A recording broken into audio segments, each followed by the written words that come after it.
Good, man. Well, look, before we dive into the conversation, man, let me take a moment to share the motivation behind the show. With 18 years of experience in the real estate industry, well, now it's about 20 years now, I've noticed that real estate professionals aren't always appreciated as they should be, right? Our clients, our customers, even some of our colleagues tend to overlook the fact that we're people too, people with personalities, our own passions, multifaceted personalities. So I created this platform to give real estate professionals like yourself the opportunity to showcase their diverse interests and talents beyond just real estate. So that's one of the things that this is all about. Along the way, we also offer a bit of coaching, maybe to help our audience out, help everyone to succeed. So now I'm sure as people hear your story, man, and they want to connect with you, where can they go after this interview? Where can they go to find you on social media? You can find me on Facebook, Frederick Maxey. You could find me on Instagram at Houston Home Hunter, and that's pretty much it for the platforms that I utilize. So Facebook and IG, huh? Old school. Old school. I love it. Well, fantastic, man. Thank you for sharing that. It's great to know more about the wonderful work you do outside of real estate. And that's why we're going to jump into this thing and learn about it. So I'm going to start you off, Fred, where I start most of the guests. And that's asking this question: what hobbies or activities are you and your family mostly into? Hobbies. I'm a big golfer. Okay. Love spending time with my family, with my 3-year-old daughter. When I get a chance, try to get out to Louisiana, spend time with my 23-year-old. She just turned 23 a few weeks ago. So yeah, there's a big gap. 23-year-old and 3-year-old. I mentor young kids. That's one of my greatest passions in life right now. I mentor high school boys, so I love doing that. I get out, do a lot of different things. I'm really involved in the community, serve on some boards for the city of Houston. So keep my time busy just trying to serve the community. I love it. I love it, man. So where are you originally from? Originally, I'm from Shreveport, Louisiana. Okay. Yeah. And how did you make your way into this beautiful city that we call Houston, Texas? Man, that's a long story. Well, I'm originally from Shreveport.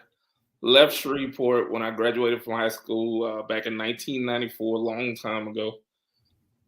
Came to Prairie View A&M University, was there a year and a half. Realized that the football team was really, really not that good back then. Not that good. Not as good as I wanted to be. So I hate losing. I decided to transfer. I left, went back home for a year or so, then transferred to Southern University. Stayed there. That's where my daughter was born. Once she was born, I had to sit out of college, get a job, take care of my daughter. Yeah. Then some years later, Hurricane Katrina hit when I was living in Baton Rouge. And I was working at the casino in New Orleans, but I was living in Baton Rouge and taking classes part-time at Southern. One of my buddies lost everything in the hurricane, and he told me, we should move to Houston. And the work that I was doing, I was kind of traveling so I could work from anywhere. And he talked me into moving to Houston with him. I packed up my stuff, threw it in the back of my truck. We moved to Houston. I moved over by Greens Point, didn't know what I was doing, moving in the wrong part of town. Stayed there for about a year. He hated it, so he headed back to New Orleans. I fell in love with Houston, and I've been here since 2005. So. Wow, man! Now that's an amazing story, brother. So look, his loss. I guess New Orleans is a great city too. So Yeah. Now I don't disagree. So no, that's a phenomenal journey. So some of the hobbies that you talked about that you were into, like with golfing and your fraternity, like how did you get connected to those activities? Golfing, strangely enough, I guess I'm a kind of spur of the moment person because one of my buddies, I guess it was probably about 12, 13 years ago, he just said, you know what, I've been thinking about playing golf. We should get some clubs and just give it a try. So we bought the cheapest set of clubs we could find. I went and bought some clubs for about $80, $90. And Wow. we went out to the driving range. We hit a few balls and hit a couple good ones. And I got hooked. I've been in love with it ever since. That was I it, wish my clubs cost $80, $90 huh? now. So, Hey, but look, man, you're an expert at it now, man. So you deserve some more expensive clubs. I don't know about expert, but I'm a little bit better than I was back then. You know? There we go. All right. Well, as long as you're making some progress, man, that's what it's all about. So That's good. what it's all about. All right. So now you mentioned about Louisiana and going to spend time with your oldest daughter. So she's still in Louisiana? Yes, she's a senior at Louisiana Tech University. She actually started at Xavier, and then she transferred to Louisiana Tech. Okay. So when you're going down there and you're spending time with her, what are some of the things that y'all get into? Like, do y'all have things that y'all are into together? Yeah, well, she kind of drags me into her hobbies more so than anything. She does photography. So she likes to go around and we take pictures at different places. She loves taking pictures of nature, getting up on flowers and insects and things. But one of her greatest passions is theater. So she's really into theater and plays. So she helps to keep me more on the artistic side, I guess. She loved The Color Purple. Me, I like the old version. I know it was meant to be a musical, but I'm still stuck on the old version of The Color Purple. But she loves musicals, so the Oprah version. Yeah. Well, that is an iconic movie, so that's not really fair to make such an iconic movie. Although it was an adaptation from a play, the movie was just so phenomenal. It didn't do it any service. So. It didn't, but I guess the people who love theater loved it because she Yeah. loved it. Okay, good, man. So is that what she's studying at Louisiana Tech? No, she actually was an accounting major, and just like most kids make you want to choke them, she waited until the end, her last couple of semesters, and decided that she no longer wanted to be an accounting major, and she switched to marketing. She switched? Yes, she switched to marketing. We got that degree. She always wanted to be a film director, so her thing is she wants to eventually go to grad school, go to film school, but we told her that she had to get a business degree or something that, in case she decides not to go to graduate school, she has a fallback. She can at least get a job. So because she got that degree. Yeah, she can't major in some kind of art or something that she's gonna wind up having very little options. So no, I mean that's some great advice, right? From some responsible parents. Hope so. So now you do a lot of work with your fraternity and you do a lot of work with young men. So where does that come from as far as your interest in wanting to do that? As far as the young men, the program director, our program is Houston Omega Lamplighters. You can find us at HoustonOmegaLamplighters.org. The program director is Tavares Ferguson. He's one of my fraternity brothers. He graduated from Florida A&M University, that school out there in Florida that we shouldn't speak about. But he and I talked, and we're really good friends, and we talked a lot about our past. And we have very similar paths. I grew up and I was always a gifted student. Always made good grades, never the knucklehead. Got into trouble, mischievous like any other kid, but right. I wasn't that gangbanger or that kid that was just going astray. I was a kid that did my work, tried to make good grades, made sure my mom was proud of me. But when I got to high school and I got ready to go to college, I was a first generation college student. So I didn't know about scholarships and different things about college. It was just a lot that I didn't know. So when I went off to Prairie View, I was on full presidential scholarship. Okay. I graduated from a little small town right outside of Shreveport, and my high school was probably my graduating class about 100 people. So coming to Prairie View and being introduced to HBCU, and there's nothing but Black people there, and I just thought I was in heaven. The women were running around. The women were beautiful. Yeah. Too many distractions. You had a lot of distractions for it. You had a lot of distractions. So like I say, I really didn't know about college life. So I got caught up in the nonsense and started running around. Didn't make the grades. Lost my scholarship. Had to get on financial aid. Started taking out loans and things like that. Long story short, he and I are trying to guide these kids. We're trying to take good kids like us, kids that have the grades, that have the potential, and stop them from making some of the same mistakes that we made. Trying to make it so they don't have to go through those same challenges that we had, so that they can have a smoother ride and get to success a lot easier. Yeah, no, that makes a lot of sense, man. And matter of fact, I applaud the efforts, because there's a lot of kids out there and they just need guidance. They just need somebody to kind of point them in the right direction. So you and your friend are coming in and filling that gap and that void. And it sounds like it's something that you're very passionate about, very intentional about. So tell us a little bit about the success of the program, because I know how long have you all been doing it, and how has it grown? Like, why don't you talk to us a little bit about that, Fred? The program actually started in Tallahassee. One of my frat brothers named Royal King, he started the program in 2008, I believe. He started the Tallahassee Lamplighters. They are very well known. Stepping is huge in high schools now, and they're the national champions. They are phenomenal. So we took his blueprint and we brought it to Houston in 2016. Okay. And we just made basically another chapter of the Omega Lamplighters, and we made the Houston Omega Lamplighters in 2016. We actually started with one kid. We went to Booker T. Washington. One of my frat brothers is the principal at Booker T. Washington High School. We went there, had an informational. We got one kid to sign up. So we got kind of discouraged. We almost said, you know what, forget this.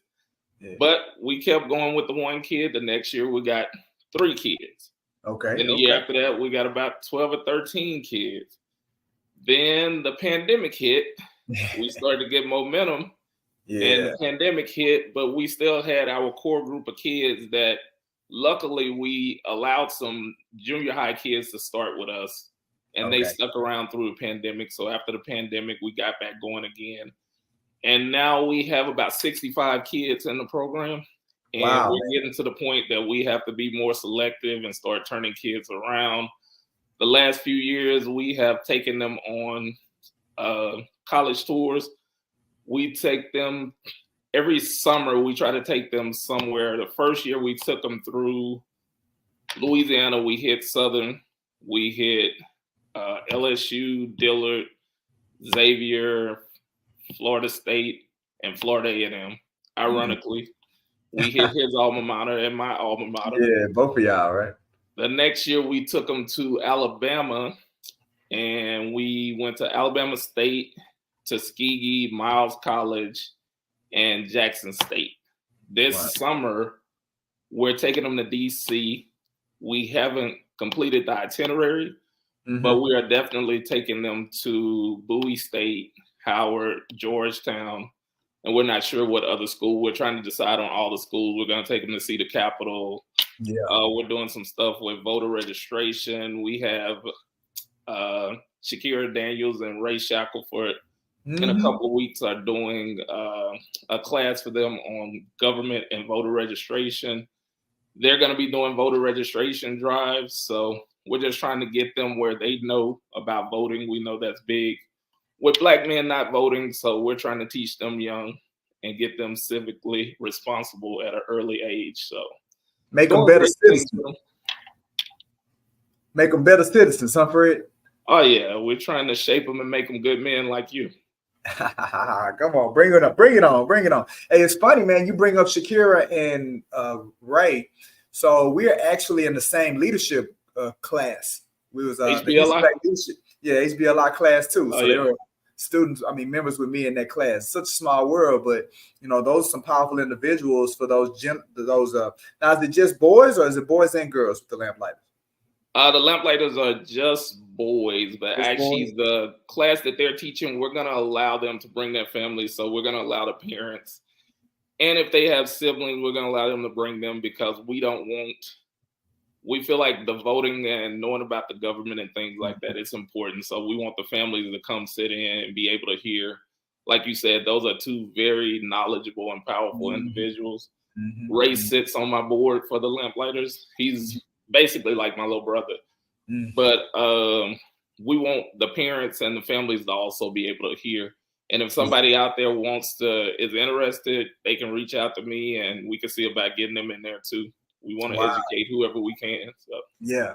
Well, this definitely takes us into another conversation. One of the questions that I like to ask our guests is how do we take our passions and how do we blend it with your career and blend it with real estate and things like that? Well, I can see that or the just like that educational piece is needed as it relates to government and voting, the value of real estate and owning things, especially amongst the gentlemen and their families.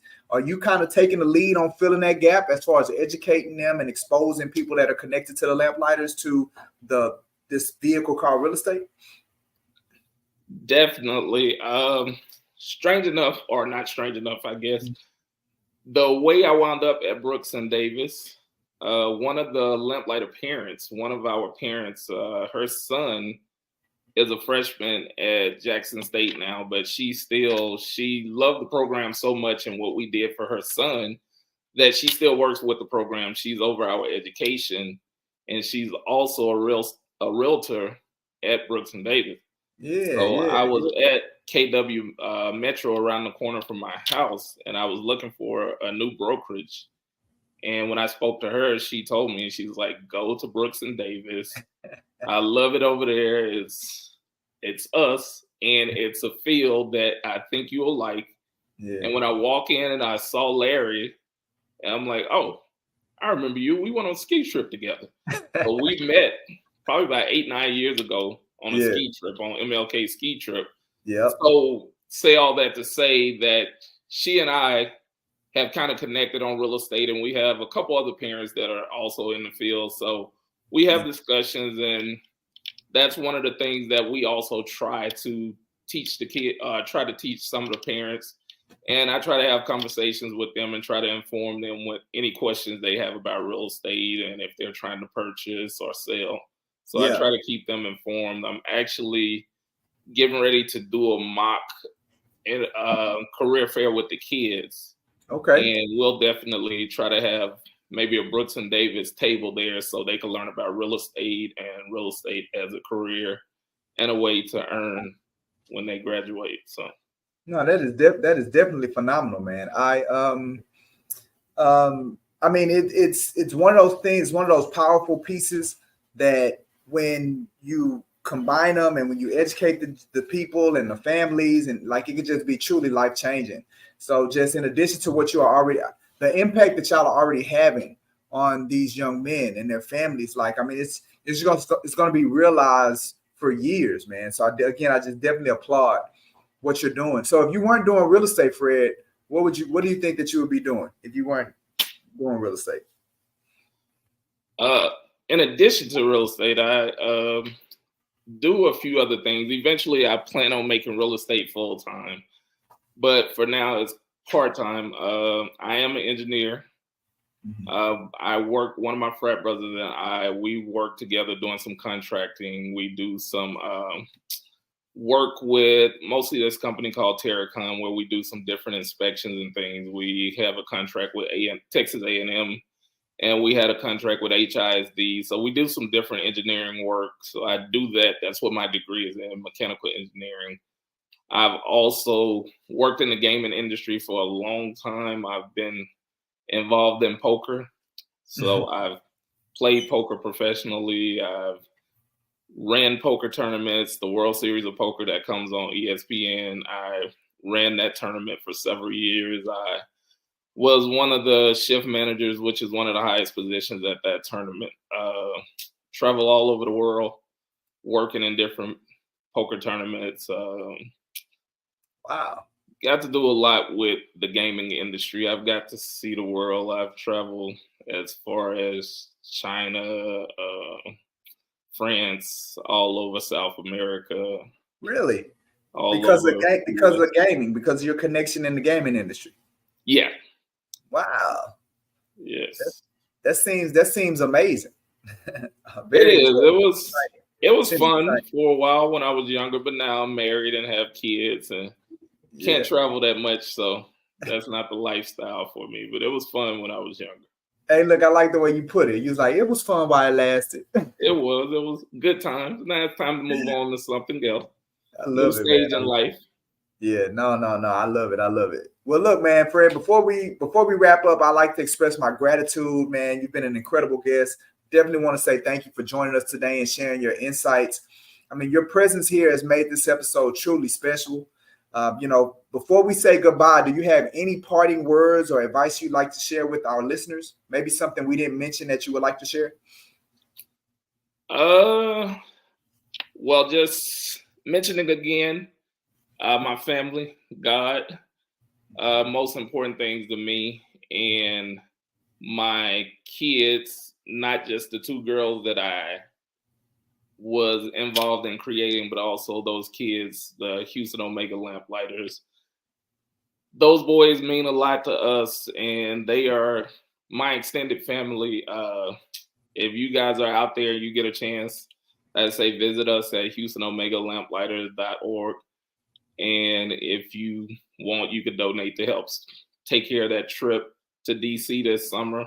We have to raise a lot of money to get those boys to DC. And if you have a son that's of high school age and you're interested, also go to that website and put your information on the wait list, and we'll reach out whenever we start our new class. It's a great program. If nothing else, just go to the website and look at some of the things we're doing. I love it, man. Hey, looks like y'all are, if not over, close to 100 boys, right?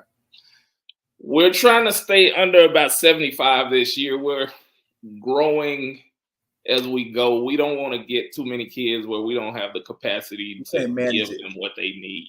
So. Yeah, but I'm just saying, since 2016, like y'all have impacted over 100 boys. Oh yeah, it's been over 100 boys since we started. Yes. Yes. Well, man, keep up the good work, Fred. I really appreciate it, man. Thank you so much for coming on, man. It's been an absolute pleasure. All right. Thank you.